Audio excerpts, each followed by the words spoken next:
Recuerdo una de las escenas que estábamos grabando el día cuando Diana, es el rescate fallido de Diana y bueno, ustedes saben la historia, esto no estoy haciendo spoiler, le dan un tiro por la espalda. Recuerdo la sensación y los comentarios del crew mientras hacíamos la escena del helicóptero, muy conmovedor ver que no porque sepas la historia te pasa derecho, sigue siendo, el lado humano sigue siendo y sigue teniendo el poder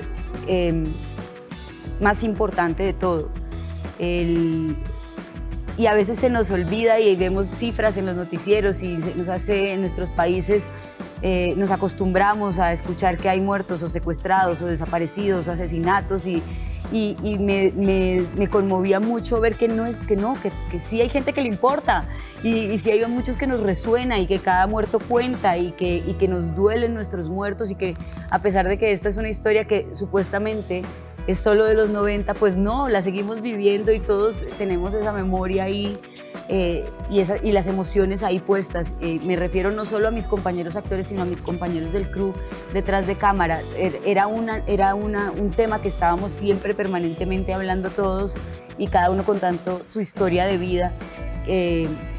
Fueron días muy conmovedores, muy intensos y muy emocionantes también. Quería preguntarles también a Andrés, Rodrigo, sobre el momento en el que llega la serie al streaming. Cuando uno revisa pues, las cifras de los contenidos que más consumen, haciendo un poco foco en América Latina, no deja de llamar la atención este fenómeno de las llamadas narcoseries, ¿no? Que fuera de Colombia han terminado por convertir pues, en una especie de antihéroes a personajes como Pablo Escobar, ¿no? Entonces quería saber qué tan importante es que llegue una historia como esta, como noticia de un secuestro al streaming. Ese fue una de mis incentivos principales, era contar una historia que al igual que el libro se concentrara en las víctimas, en la gente secuestrada, en sus familiares.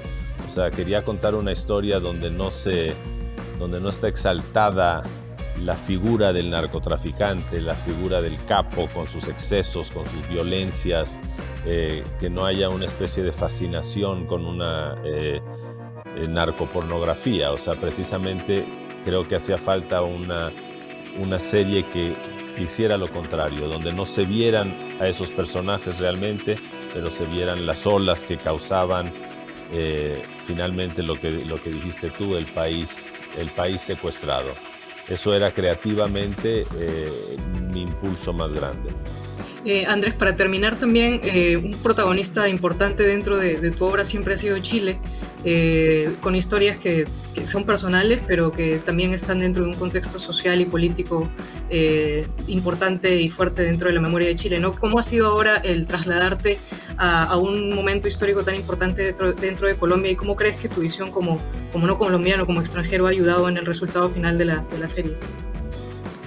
Bueno, esto siempre hay que verlo como una versión de la versión, ¿no es cierto? Eso te da libertad. De alguna manera está la versión de Gabriel García Márquez sobre los hechos a partir de las conversaciones y entrevistas que tuvo, y está nuestra versión sobre el libro. Entonces, de alguna manera yo he tenido, justamente como en Chile tuve experiencias donde gente me decía, ¿cómo puede ser tan mentiroso? Y otros me decían, es exactamente lo que viví. Eso finalmente da una gran libertad. Y eso lo tengo asimilado y me gusta a mí. Y siempre tengo esta idea de mezclar lo personal con lo público, lo personal con lo político, lo personal con algo que quizás lo puedo ver ahora de afuera, no es un impulso racional eso. Así que en verdad lo tomé al principio como una invitación que me atraía por el libro, por García Márquez y también por trabajar con Rodrigo García. Y poco a poco, fui pudiendo tener una mirada más personal sobre los acontecimientos, y sobre todo sobre los personajes. Y esa mirada personal se construyó grupalmente, como siempre ocurre en estos procesos, que eso es parte de lo atractivo finalmente, ¿no?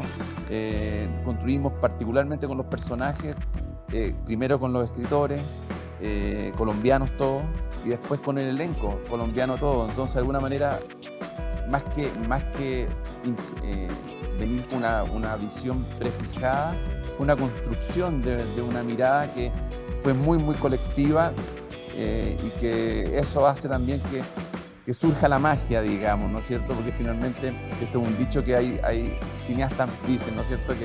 Que finalmente pueden estar todos los ingredientes, pero el soufflé no sube.